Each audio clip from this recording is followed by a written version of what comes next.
ಎಲ್ರಿಗೂ ನಮಸ್ಕಾರ. ನಾನು ನಿಮ್ ಕ್ಲಿನಿಕಲ್ ಡೈಟಿಷಿಯನ್ ರೇಖಾ.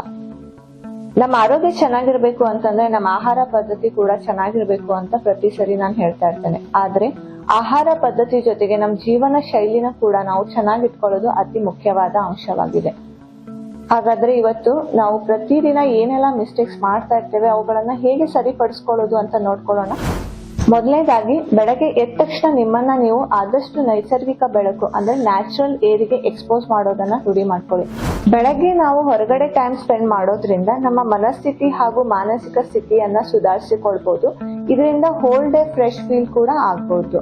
ಸೊ 5ರಿಂದ 10 ನಿಮಿಷ ನೀವು ಹೊರಗಡೆ ಟೈಮ್ ಸ್ಪೆಂಡ್ ಮಾಡೋದ್ರಿಂದ ನಿಮ್ ದೇಹಕ್ಕೆ ನೀವು ವಿಟಮಿನ್ ಡಿ ಕೂಡ ಒದಗಿಸಬಹುದು.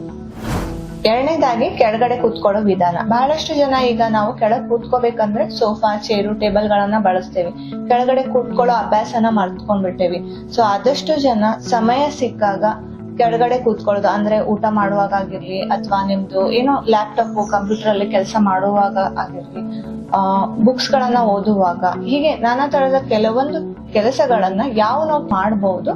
ಅವುಗಳನ್ನ ಆದಷ್ಟು ನಿಮ್ಮ ಸುಖಾಸನ ಅಥವಾ ಪದ್ಮಾಸನಗಳಲ್ಲಿ ಕೂತ್ಕೊಂಡು ಮಾಡೋದನ್ನ ರೂಢಿ ಮಾಡ್ಕೊಳ್ಳಿ. ಇನ್ನ ಊಟ ಆದ್ಮೇಲೆ ವಜ್ರಾಸನದಲ್ಲಿ 5ರಿಂದ 10 ನಿಮಿಷ ಕೂತ್ಕೊಳ್ಳೋದ್ರಿಂದ ಕೂಡ ನಿಮ್ ಡೈಜೆಷನ್ ಕೂಡ ಚೆನ್ನಾಗಾಗುತ್ತೆ.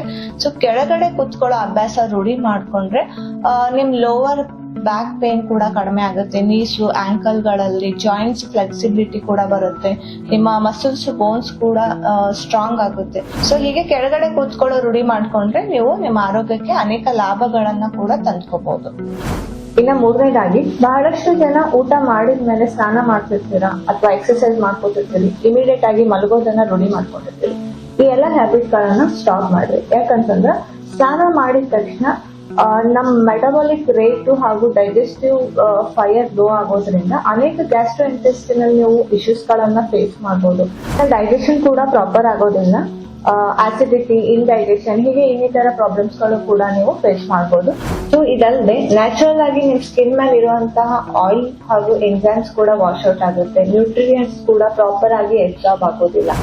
ಸೊ ಊಟ ಆದ್ಮೇಲೆ ಇಮಿಡಿಯೇಟ್ ಆಗಿ ಸ್ನಾನ ಮಾಡೋದು, ಎಕ್ಸರ್ಸೈಸ್ ಮಾಡೋದು, ಹಾಗೇನೆ ಇಮಿಡಿಯೇಟ್ ಆಗಿ ಮಲ್ಗೋಂತಹ ರೂಢಿಯನ್ನ ಸ್ಟಾಪ್ ಮಾಡ್ರಿ.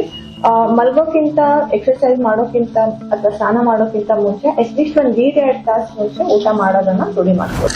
ಇನ್ನ 4ನೇದಾಗಿ, ಬಹಳಷ್ಟು ಜನ 4 ಗಂಟೆಯಿಂದ 6 ಗಂಟೆ ನಡುವೆ ಹಸಿವನ್ನ ನೀಗಿಸ್ಲಿಕ್ಕೆ ಜಂಕ್ ಫುಡ್ಸ್ ಗಳನ್ನ ತಿಂತಾ ಇರ್ತೀರಾ. ಅಂದ್ರೆ ಡೀಪ್ ಫ್ರೈಡ್ ವಡಾಪಾವ್, ಸಮೋಸ, ಕಚೋರಿ, ಬಜ್ಜಿಗಳು ಅಥವಾ ಬೇಕರಿ ಐಟಮ್ಸ್, ಹೀಗೆ ನಾನಾ ತರದ ಜಂಕ್ ಫುಡ್ಸ್ ಗಳನ್ನ ಸೇವನೆ ಮಾಡ್ತಾ ಇರ್ತೀರಾ.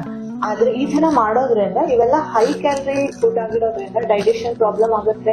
ಅದೇ ತರ ವೇಟ್ ಗೇನ್ ಆಗುವಂತ ಚಾನ್ಸಸ್ ಇರುತ್ತೆ. ಸೊ ಇದರಿಂದ ನಿಮ್ ಬ್ಲಡ್ ಪ್ರೆಷರ್ ಹಾಗೂ ಬ್ಲಡ್ ಶುಗರ್ ಕೂಡ ಫ್ಲಕ್ಚುಯೇಷನ್ ಆಗುವಂತ ಚಾನ್ಸಸ್ ಇರುತ್ತೆ.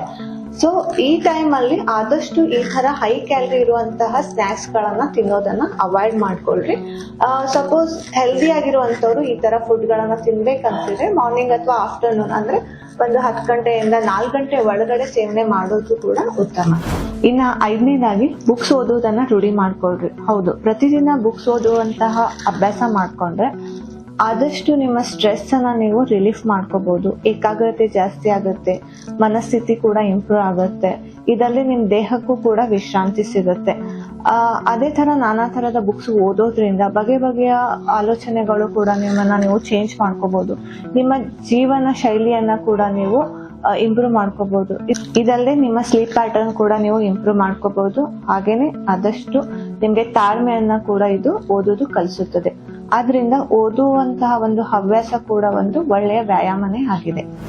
ಸೊ ನಮ್ಮ ಆಹಾರ ಪದ್ಧತಿ ಜೊತೆಗೆ ನಮ್ಮ ಜೀವನ ಶೈಲಿನೂ ಕೂಡ ನಾವು ಪ್ರತಿದಿನ ಸರಿ ಮಾಡ್ಕೊಳ್ಳೋದು ಬಹಳಷ್ಟು ಮುಖ್ಯವಾಗಿದೆ. ಸೊ ಇವತ್ತು ನಾನು ಹೇಳಿರೋಂತ ಈ 5 ಪಾಯಿಂಟ್ಸ್ ಗಳನ್ನ ಆದಷ್ಟು ಫಾಲೋ ಮಾಡ್ಲಿಕ್ಕೆ ಟ್ರೈ ಮಾಡ್ರಿ. ಹಾಗೇನೆ ನನ್ನ ವಿಡಿಯೋ ನಿಮ್ಗೆ ಇಷ್ಟ ಆಗಿದ್ದಲ್ಲಿ ಶೇರ್ ಮಾಡ್ರಿ, ಕಮೆಂಟ್ ಮಾಡ್ರಿ, ಸಬ್ಸ್ಕ್ರೈಬ್ ಮಾಡ್ರಿ, ಹಾಗೇನೆ ಲೈಕ್ ಮಾಡ್ರಿ. Thank you.